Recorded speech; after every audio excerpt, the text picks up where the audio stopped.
Welcome to the E-Show with Neil Ravin. Founded in 2013, the EHL has become the college placement leader on the East Coast. Sit back and learn more about the next step in your junior hockey career. Welcome to the E-Show, presented by the Penalty Box Foundation. The Foundation's mission centers around their daily motto: we take care of our own, as they help out all of those within the hockey community who've experienced a catastrophic event. Learn more at penaltyboxfoundation.org. What's up? My name is Neil Ravin, and this is episode number 180 of the E-Show.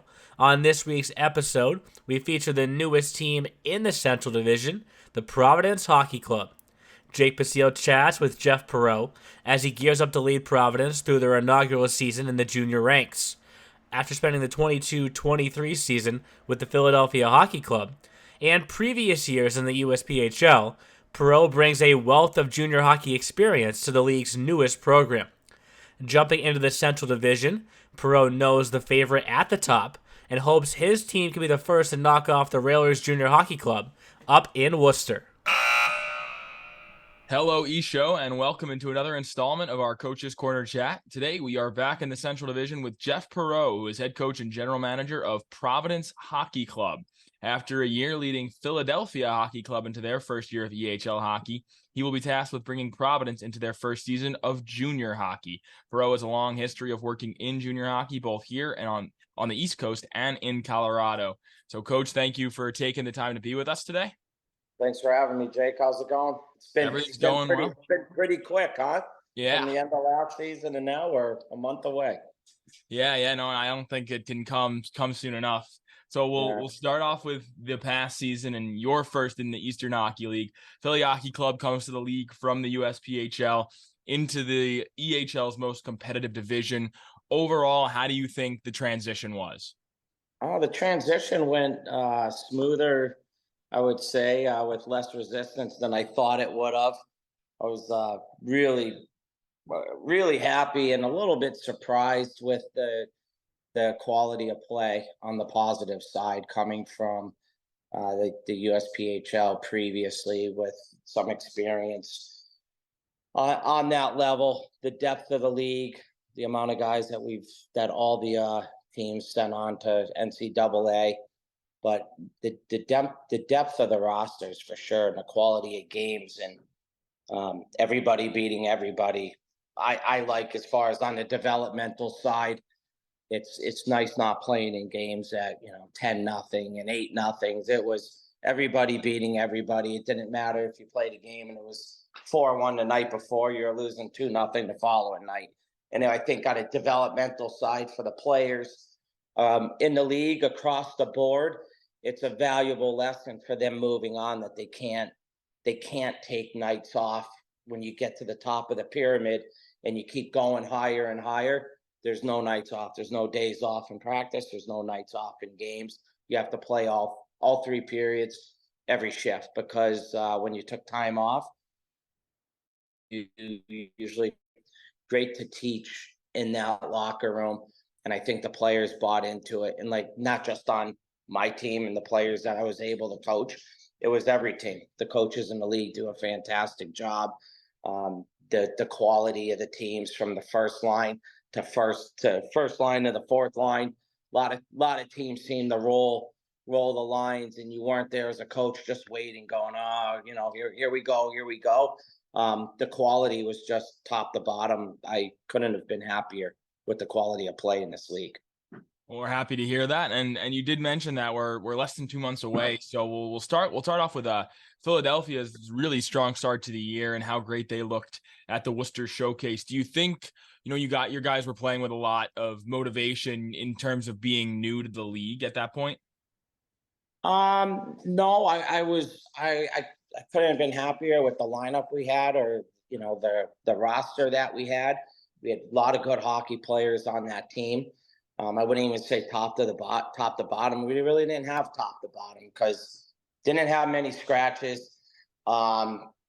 Pretty much rolled four lines, and that was always my pitch to my players and the type of team that I wanted to coach. We had four lines that were ready to go at all time. at all times. We started off well, all the way through Thanksgiving, and we lost a player or two that got called up to the tier 2 level, which was fantastic. I'll never prohibit or try to deter a player from moving up. Our job is to promote players and move them to the next level if they can. So we lost a little bit there. And then unfortunately, and not excuses, we got hit with just some devastating injuries in our lineup, up and down. You are really familiar with our team, and there are some games where I had a emergency goal, not an emergency goalie, but I had one of my goalies dress up on the bench, so we had enough players to get through. And we weren't short with roster spots. We had plenty of players, but the amount of sickness and injuries that we had up and down that lineup was something as a coach that I never had to deal with. The kids grinded it out. We just lost a lot of 1-goal games, some tie games, and we struggled down. We hobbled over the finish line, and I think going off of memory, I think we had a 3-team tie at the end of the season, all with I don't know, whatever, 28 wins or 21 wins, whatever it was. But we had some play-in games, and we came up on the short side, and we lost Nolan Woodsky, our captain, for quite a while with some concussion issues. We were without Ethan Burns. I mean, like I said, the list goes on and on. You're familiar with both of those players. Leading captain of the team, 2 of my top leading scorers, and it didn't just start and end with them. It kept going. So the kids came out. We had quality hockey players on the team. We had some tier 2 players that decided to stay and play with us in Philadelphia at the time.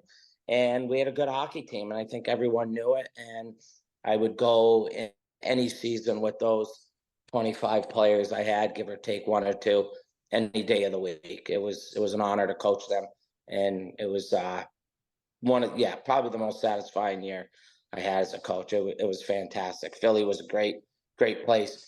Ownership there was great. The rink was great. The facility, everything that we had. So no regrets there, and I'm very excited for what's coming. Yeah, so I do want to talk about that transition process for Providence, because it is different. There was a junior program with Philadelphia.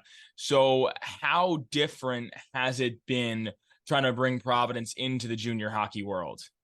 I don't have the feeder team like previously we had in Philadelphia. We had, like, as you mentioned, the USPHL, the premier team there. So we had some players that came that we had a transition to come in. So a little bit of a foundation to build off of.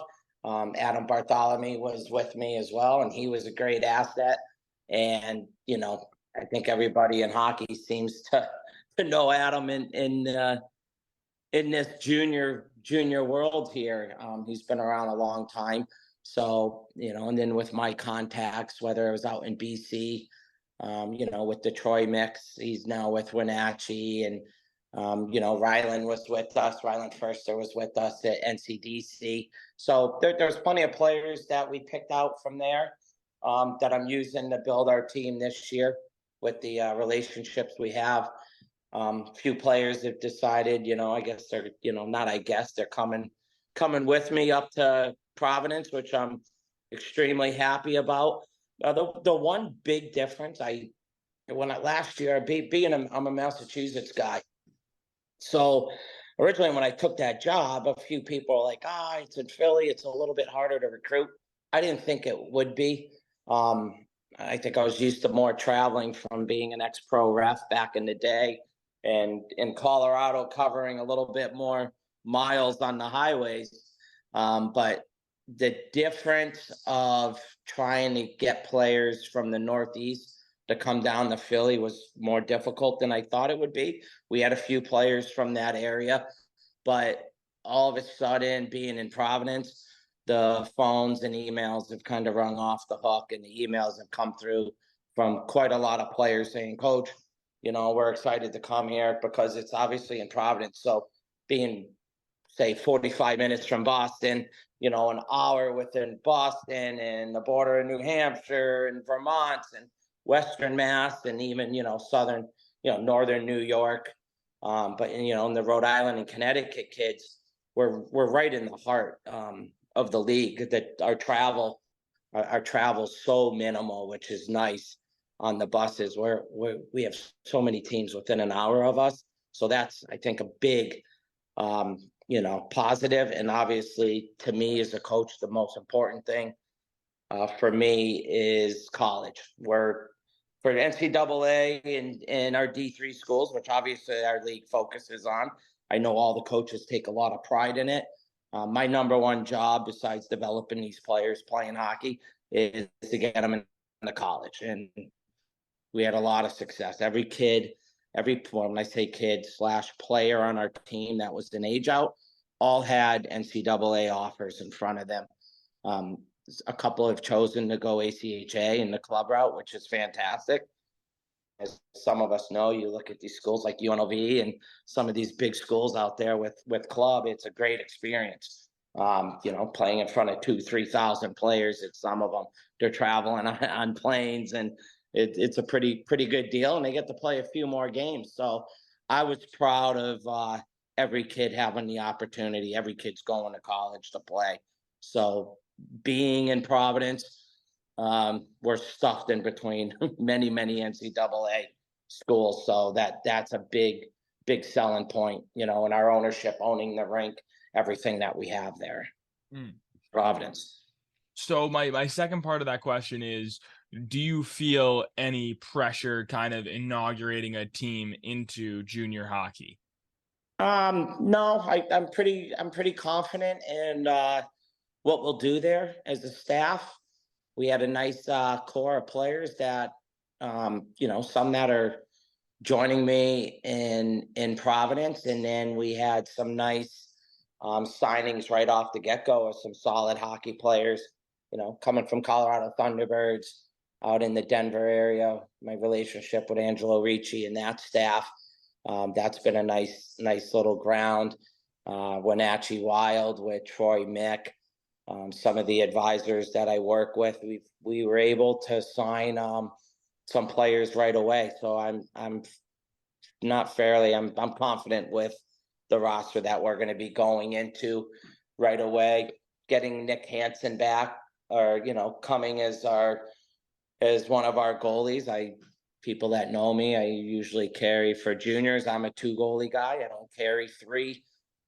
Both my goalies know it, where they stand, and they're both going to play, and they're very capable of playing night in and night out. Last year I went with 204s. The nice thing about this league is some of the friendships that I've formed, but it was definitely told to me that some of these coaches thought I was nuts going with 204s, and that was fine. But here I am a year later. They did a great job last year. Both of them, Nick Hansen and Cross Sherman, did a fantastic job. So I'm really excited with the 2 goalies that we have this year, with Nick Hansen and Avon coming from Wenatchee Wild. With he played with Troy Mick, was AP'd with the Wenatchee Wild, finished the season. He was practicing with them. He got a lot of time, a lot of shots up at that level. So I'm confident with the returners that we have coming, and new players that we signed, a couple local kids in that area. We have a player from Cumberland, kid from Mount St. Charles. So it's going to be fun. I'm excited to get going. I don't feel too much pressure. I'm more confident with what we have to offer there and the players we have. Yeah, glad to hear it. And we're going to talk a bit more in a little bit about the players that you have coming from Philadelphia and some other signings. But I just want to talk about your perspective on this past EHL season, being in the South Division where everybody beat everybody. When you're in a play-in game situation, do you view that as a positive or a negative when anything can happen on any given night? I guess I don't think any coach likes playing all year and then it come down to a play-in, but it is what it is, and that's how it was. So we put ourselves in that position. if the ball fell the way that it fell. And as far as the league play, the division, it was exactly like you said, win one night, lose the next, win one night, lose the next. It was a dogfight all year long. And I think back to what I stated in the beginning of when you and I just started speaking here, is the best lesson was these players really did understand that there wasn't a night off. Beginning of the year when we had some success and had a couple decent, margin of victories, we'd come back the next day and, we got it handed to us one way or another. And it was lessons that, my players learned right away. So the South was great, but the East, the North divisions, Centrals, every game was great. There was no night off, and that's what I truly loved about coaching in this league. The coaches that I get the pleasure of coaching against and teams that we get to play against, there was a lot of respect. I've noticed that was probably the biggest thing that I noticed in this league, in the EHL, was the respect amongst the coaches and players. I didn't know we'd have a game and coaches would come in and we're having coffee while our kids are at warm-ups and talking about colleges and the state of our league and the game and what's happening, and just having, coffee talk, coaches talk with each other. And I think it's healthy for our league. It wasn't, there was not that backstabbing and the lack of professionalism within the league. It was just great. I have nothing but positive things to say about everybody. Definitely. And you brought up college earlier, and the PHC guys, Philadelphia Hockey Club, that is, had more of an opportunity to play at the college level this year because of the South Division having their own game at the EHL All-Star College Series. And your guys combined for 3 goals in that game against Lehigh Valley. So what was your reaction, watching from afar as your guys kind of, stole the show there? I wasn't surprised at all. not being arrogant, not being cocky. When you got players that went there, I know we had multiple All-Star games, and players, when they were up north and then down, like you said, down in the Lehigh area. I off the top of my head, I think Murphy had a goal, and I think Woodski, and I'm just going off of memory. I know I'm probably wrong, but yeah. And Ethan had the first one. Ethan's just, look at his stats and what he's done year in and year out, whatever league he's been in. Ethan's just a goal scorer, flat out goal scorer. I love him to death. He knows I love him, and sure we'd have our moments, all is in fun.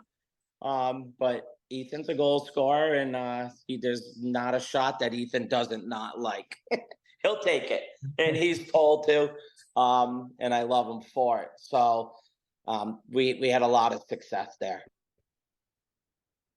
Definitely. And so speaking of the, you mentioned how the travel of Providence will kind of be nice for you guys. So the South had a lot of intra-divisional play last year. So you're going to have a broader schedule this season with Providence. Is that something that you're looking forward to?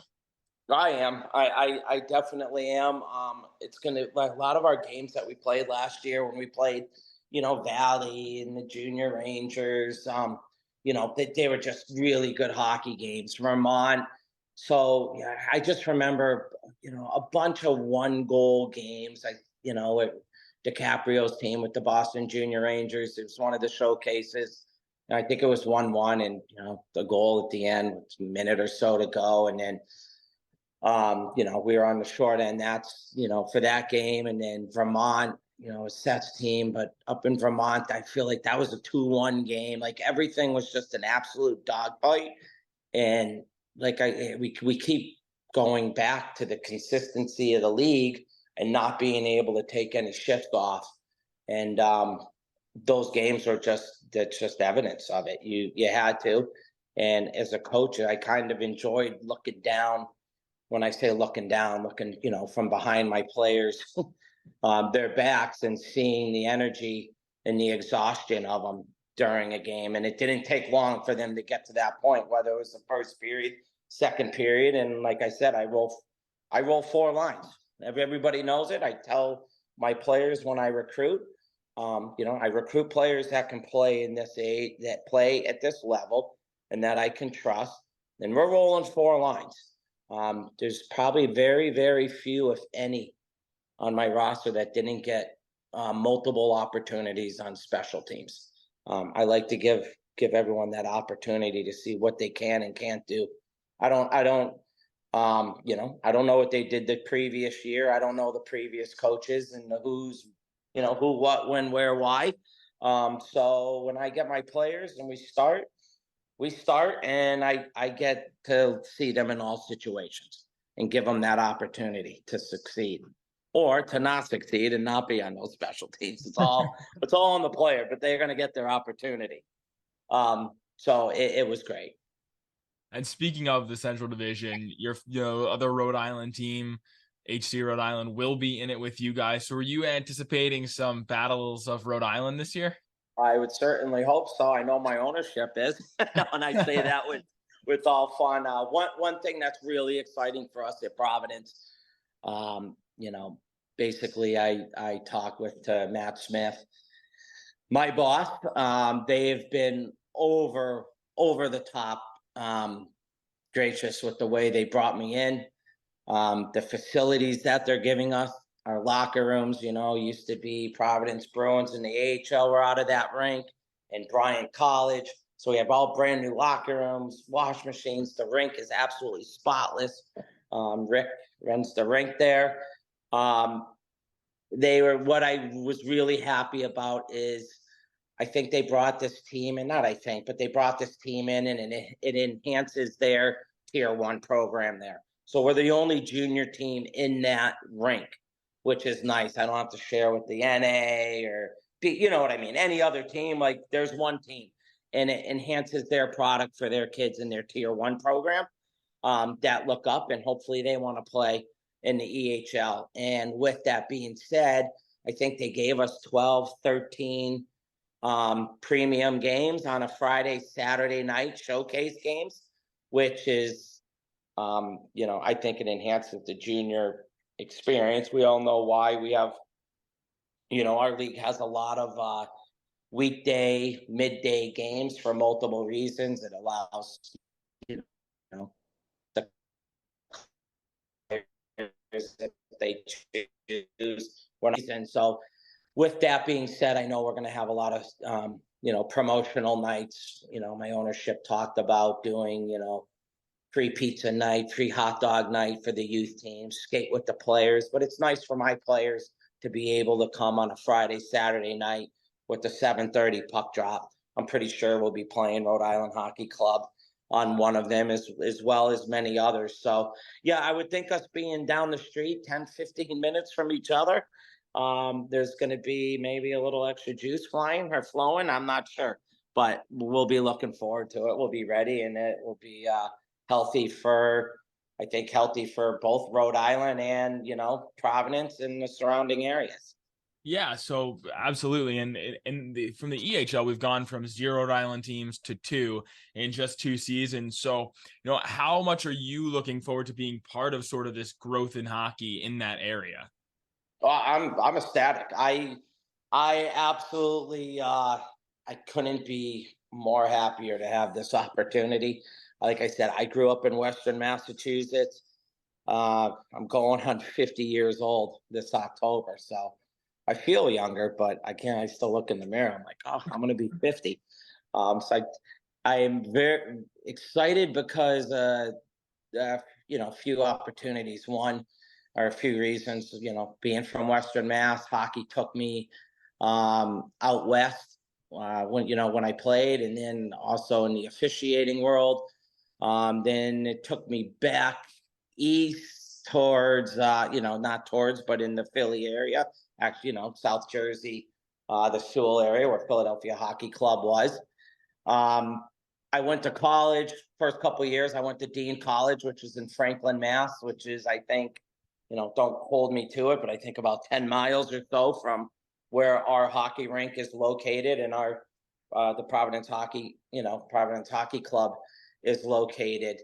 And so I have some friends there. My son goes to UMass Dartmouth. He graduated, but he gets to go back. He's going to get his MBA, and he plays hockey there. So I'm going to be able to see more than 2 or 3 games of his last season. I have some good, a lot of friendships that I cherish in that area. Family, friends, and hockey's just grown so much. It's, when I grew up, it was, when I say a Boston thing, yeah, we had Western Mass. We had some pretty good hockey players, but the abundance of players are coming out of that Boston metro suburb area.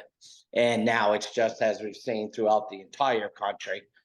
Like I said, I ended up in Denver in '98, and the Avalanche came all at the same time from Quebec, and it just exploded from there to Dallas, to Arizona, California. It's everywhere. So I think the numbers have just pushed down even stronger into the Rhode Island, Connecticut, New York, New Jersey markets, Pennsylvania. There's just more players. So I think it's an easy fit, it has grown there. And our ownership is now giving the kids in our area the opportunity to move right into junior hockey in their own building and surrounding buildings. So I think it's a great thing. Definitely. So now is the time we'll talk about some of the players that you guys have for the upcoming season. And we'll start with the guy who's going to be your captain, Matt Frett, who's coming over from Philadelphia Hockey Club to Providence. So, what did he show you this past season, that he's ready to take on the role of captain? Matt, Mr. Frett is a complete 200-foot player. The epitome of it, just 200 feet. Up and down the ice, does all the little things. I was lucky to watch him play the previous year. He played for Troy Mick.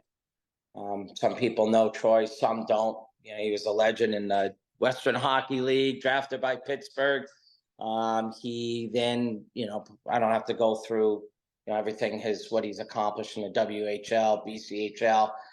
Then he was the GM of our NCDC team in Philadelphia. He was coaching the U18 AAA team or Tier 1 team. And then when Matt decided to play in Philadelphia last year, Troy called me up and he said he's going to be one of your favorite players. He does all the little things right and plays 200 feet. He's an ultimate team guy. He's phenomenal in the locker room. So on and off the ice, I know exactly what I'm going to get. Last year, I was spoiled. Nolan Woodsky was my captain. Another player, ironically, that came to me via Troy. He was a BC, Alberta player, played in the AJ, little bit in the BCHL, had some import issues or something that I don't know the details, but I was lucky he fell on my hands in Philadelphia, and he was our captain this year. I spoke to him about a few individuals. We have a very close relationship, and after speaking with him, he's like, "Oh no, coach, Matt, for his reasonings and what we do, that's between us." But after a couple conversations, I knew 100% what I was going to do, and I don't waste time. I take a lot of pride. I won't get into reasons why, but I don't feel like I play any head games with my players. It's a reason why I take 2 goalies. And if I know if I'm going to do something, I just do it. And players that have already signed with us in Providence, I have a team, a team chat, whatever they do, I tell them, hey guys, this is my communication to you. It's not going back and forth and throwing jokes around, and they know. But all my players that have signed, they're already a part of their team chat with each other. And we already announced that Matt will be our captain this year wearing the C. And I just like it in the offseason for me and the players. I think the least amount of obstacles for when we hit the ice September 4th or 1st, whatever day we're doing it. I think it was September 4th off the top of my head. We just go right into practice. My players that I sign, they come, they play. I'm not cutting them. I'm not doing training camps. We show up and we go. And we have 11, 12 days to get ready for puck drop. And that's what we do. So I'm ecstatic about what I'm going to get with Mr. Frett. And I think you guys will enjoy him too. Totally. And another guy that I got to know a little bit last year was Nick Hansen. We talked about your interesting goalie situation, having the 04s, and obviously Nick will be back. So what are you expecting from him in year two? More of what I received from him and got from him this year, and then some. Nick he was a product of the Colorado Thunderbirds before he came to us in juniors. A few years ago, he played, I believe, in the national championship game with their U18 team. He's just stoic. It was funny, the beginning of the year, he just came. He was just quiet. He showed up. An old goalie coach that I knew out in Denver told me, when you look at him, it looks like he doesn't have a heart rate or a pulse. He's just stoic in net, not really highs and lows. And he started off for a couple months, and then he ended up being probably one of the funniest players that I was able to see in the locker room. I'm like, where'd this kid come from? So we had a great talk when he decided to come to Providence. He's just a solid young man, gentleman. He knows exactly where he wants to go, what he wants to do for college, and he's seen very comfortable with. I think for some goalies, they know exactly what they're going to get. Two goalies, they know what they're going to get. They're coming in. There's two, and they're playing. And so some other guys from Philadelphia will be Thomas Perreault, Jason Bernard, and Daglan Kelly, as well as potentially some others. So early on in the season, how much are you expecting that level of familiarity to be an asset? I think it's already paying off because, like I said, these kids already are connected with some of the new players that are coming in.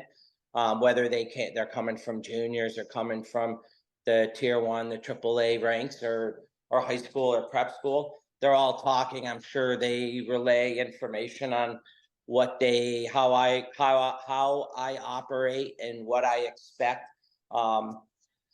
And some of those individuals, they're more than core guys. I always get, a lot of people go, oh, you're a core guy. You're a core guy. Well, what's a core guy? Like, I have core guys on my special teams. I got core guys, whether it's PK, power play, killing the game. There's all different aspects of core. So all my guys are they can be put in any situation. Thomas, he, had a good hockey background. He moved up and down the lineup. He was on power play. He was on PK. Then he had core. Like, whatever you want to say it. We had a great relationship. I can put him anywhere. Daglan Kelly, he was nice. He was called up. He came from Coach Adams' team from the AAA ranks, and he fit right into the juniors. I think he plays with an edge. I know he plays with an edge. And the guys around him know he plays, so he's fun. He brings a lot of energy. But we have a great relationship. He can throw the body around. He can throw the goal. Put the puck in the net. He's usually first on that forecheck. Back checks really hard.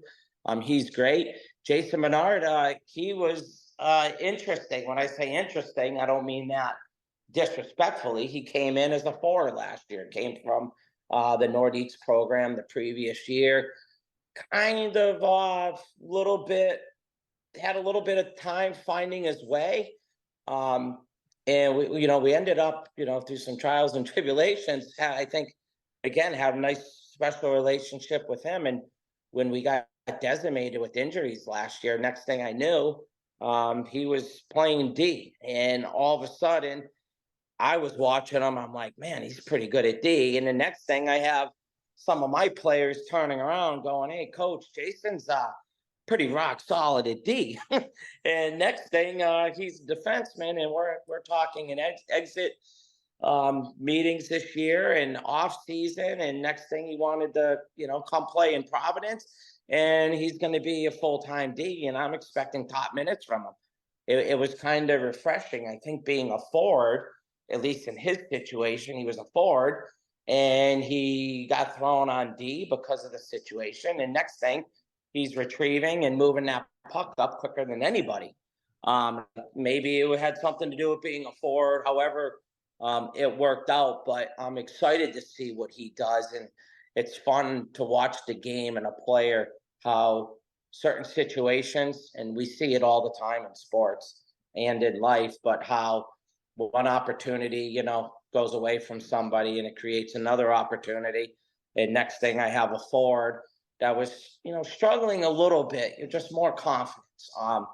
He had all the tools, and next thing he was playing, when he was put on D, he had to play with a lot more urgency because all of a sudden you're retrieving and you got 1-2 guys bearing down on you. You have no choice but to move the puck.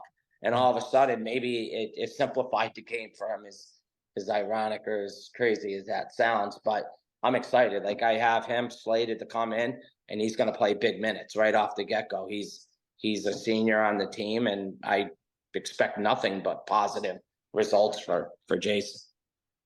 And the last player from the Philadelphia Hockey Organization I want to talk about is Liam Crowley, who was an 18s player last year, making the jump to junior hockey this season. So can you give us a little inside scoop on what you expect from him as a guy making the transition to junior hockey? Yeah, he played real solid for Adam down there. Pretty thick kid, and I mean thick as far as strong. He's got a heavy shot, plays really solid, holds the blue line well. He spent some time on us at the ice for practices last year. Great kid. I think, again, I got lucky because Boston Metro kid, Providence was closer, and he ended up coming to me. So that was just a bonus on him. So he's going to come in. Like I said, my players come in, they play. They all play some serious minutes. So I expect him after practices. He was coached well last year with Adam. I have a lot of respect for him. I think Adam will do a great job in Philadelphia, obviously. He was a part of the staff. We were on all our practices together. And so I know I'm getting a good hockey player and a player that was coached well. So I think Liam will have a great future. And the last player we'll talk about is Joshua Coder, a rookie for this upcoming season. He's a Colorado guy, place where you spent a lot of time. So is it safe to say that you maintained your relationships in that area? Well, I've tried. I take some pride in it. I talked to Josh's coaches last year. Like I said, I've been blessed with some quality relationships out there. I guess in the hockey world and just in life. I talk about it with a lot of my friends and family. I've just, like I said, the network. I've just been lucky over the years of playing, definitely officiating. I tell everyone, I learned more about the game, I think, of hockey, officiating pro and college hockey, and then coaching. So Angelo Ricci, who is one of the owners, of the Colorado Thunderbirds, somehow life, we knew each other there, and I coached some teams for him, and next thing I'm in Philly, and he's a coach of the Philadelphia Flyers. And so we spend a lot of time together, and I still talk with a lot of the coaches there with the Colorado Thunderbirds. You got the Rough Riders, the Rampage, the hockey there is fantastic. And when a coach calls me up going, hey, you may want to look at this Josh player, one thing led to another, and I know exactly what I'm going to get, what I'm getting. If you come from a program like Colorado Thunderbirds, who's playing elite tier 1 and playing the best schedules in the country, with the Shaddocks and the Chicago Missions and on and on, I know exactly what I'm getting for a player. I mean, I'm getting a player that's been coached up and down the ice, and he's traveled around the country, traveled around North America, and is prepared to play high-end hockey. And those players, 9 out of 10 times, their goal is to go to college. So I know exactly what I'm getting. Yep. And so for this upcoming season, you'll have obviously the youth teams of Providence somewhat alongside you guys. So what do you envision as the relationship between the youth programs and the junior team, either on the ice, developmentally, or even just, being there for each other support-wise? Well, it's going to be nice. I think where it enhances the program is now there is an elite team, when I mean elite, I'm saying at the junior level, in the building for these players of younger age that are coming up from the system. I think a lot of parents / players all think it's an easy jump. Oh, I'm going to play here, and then I'm going to the USHL. I'm going to the NA. It's not that easy. The EHL is a top league in North America. Top 3, top 4 by far. Numbers prove it. Numbers of kids committed to college. It's the proof's in the pudding there.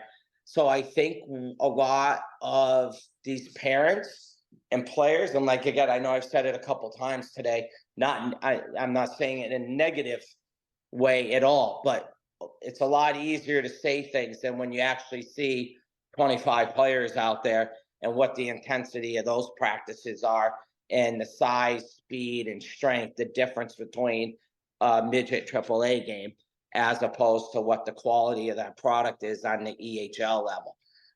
And that goes all the way into college on how difficult it blows my mind how often I talk to players and parents where they're like, oh yeah, coach, I'm doing this. If I don't go D1, I'm going D3. And I'm like, oh really? Like they think it's that easy.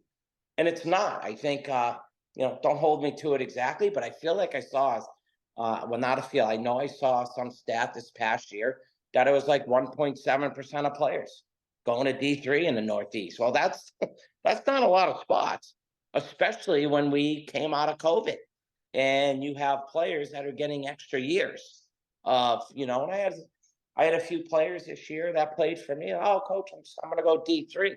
And I think they thought that they'd have 12 offers. Well, we're scrambling and fighting tooth and nail for getting a one-off and good offers. I'm talking quality, obviously in the Northeast. You see the schools that are there, Plymouth, the UMass Bostons, the Plymouth State, the UMass Dartmouth, on and on, quality hockey teams. There's not a lot of spots there. I'm talking to teams that struggled in D3 that may have had 2, 3, 4 wins for the season that were bringing on 2 to 3 players total. Well, all of a sudden, kids' reality really kicked in, and some of them, they were shaking a little bit, wondering, am I going to go to school? Am I going to go to school? They did, but the jump from level to level is big. At every level you go, it's another step or two faster, step or two, a couple inches bigger, a little bit stronger, bigger, stronger, faster. And IQ. And so something that, kind of touches on that whole college opportunity thing is your team is going to be offering broadcast opportunities with, one of your alma maters in Dean College. So how are you guys going to try to emphasize making, career and life progress, even while these guys are kind of putting things on hold playing junior hockey? To touch back what I said, my job, besides obviously representing my ownership in the community with professionalism, developing these players to get to the next level for college, is just that, college. Opening the doors, giving them the opportunity. I will be trying to also set up a game with one of the colleges. We already have 2 preseason games, and I'm in talks with getting a game against local college as well for preseason. So right away, that one shows the players the quality of that hockey, which is fantastic. 2, being in the community and being in Providence, surrounded by the colleges. I sit down with them in the beginning of the year, right off the get-go. I start with my, my seniors, my age outs first, because they're the ones that are going to college right away. We sit down, we discuss what their goals are for school, what they want to study, what region of the country they want to be in. We'll come up with a list, and then I go right to work, calling the colleges and dealing with the coaches from those schools, saying I have player A, B, and C. This may be a fit. Take a look at them. The one thing that was so surprising to me, that I was ecstatic. The one thing the EHL did, and your team on your social media and your advertising, you guys do an awesome job. Like, you're at every showcase, everything that you do, you guys deserve all the recognition because you do a great job. Thank you. And with that first showcase, I noticed right away, game 1, I had 4, 5, 6 colleges coming for my guys. Like right after game 1 at our first showcase, schools like Tufts, schools like UMass starting. It's like right away. And my guys are like, oh, coach, I just got, and it was nice because now they saw, because some of them played in previous leagues where you didn't get it. Not that the leagues were a lower level or a higher level. Some were, some weren't. But they're like, wow, coach, it's game one. And I got talked to by A, B, and C. And little, Johnny got pulled out. Ben got pulled out. Though that's real because now it's like, oh, okay. There's no BS here. It's game one. And I got colleges watching me. Oh, great. Because now you got 47 more games to go. Right? So as a coach and a player, now it's real. Yeah. And I think that's a nice little jolt when the players realize, wow, Tufts pulled me out, the coach pulled me out, and he's going to watch me tomorrow. And then they start with the communication. That now the player knows there is no day. Back to what we started off with this interview is back to there's no days off. I got to go every day. Yeah. Absolutely. And I'm going to put you on the spot for this last question, Coach. Is there anything that you learned in year one that you're bringing with you for year two? Well, it's what I've learned and what I'm bringing with me is what I'm recruiting right now. So, we got, I don't want to say the league was heavier than I thought. The one thing when you're at our level, I hate saying, I personally can't stand saying tier 3, right?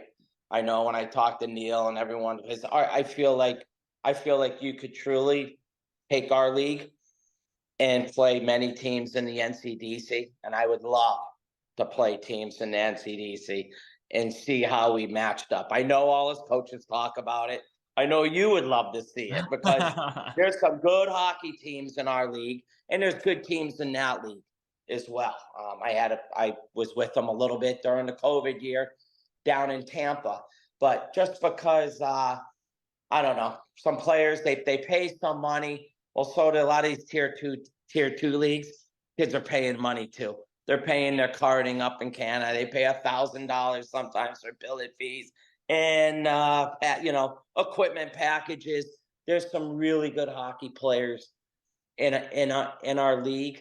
But back to when you recruit, we don't have we're not tuition free.